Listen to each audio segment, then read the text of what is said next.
Hello guys, आजच्या व्हिडिओमध्ये मी तुमच्यासोबत शेअर करणार आहे 2 marks question solution for industrial pharmacy 2. हा व्हिडिओला सेव्ह करून ठेवा कारण फ्युचरमध्ये तुम्हाला भरपूर हेल्पफुल राहणार आहे. गाईज, मी तुमच्यासोबत टॉप 10 असे क्वेश्चन शेअर करणार आहे जे रिपिटेटिव्हली प्रिव्हियसली इयर्सपासून एक्झाममध्ये विचारला आहे आणि हा करंट सेमिस्टरसाठी तुम्हाला भरपूर हेल्पफुल राहणार आहे. सो व्हिडिओला पटकन सेव्ह करून ठेवा. फर्स्ट क्वेश्चन आहे guys, define scale up. Second one आहे what is technology transfer. Third one आहे what is MOU, that is the Memorandum of Understanding.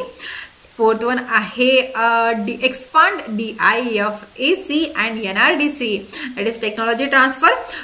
Fifth one आहे define IND, that is investigational new drug application. Sixth one आहे NDA, new drug application वरती एक question असतो. Seventh one आहे OOS काय आहे याला डिफाईन करायचं आहे. एट वन आहे OBQचा नेमकी फार्मसीमध्ये काय रोल आहे ते लिहायचं आहे. After that expand central drug standard control organisation.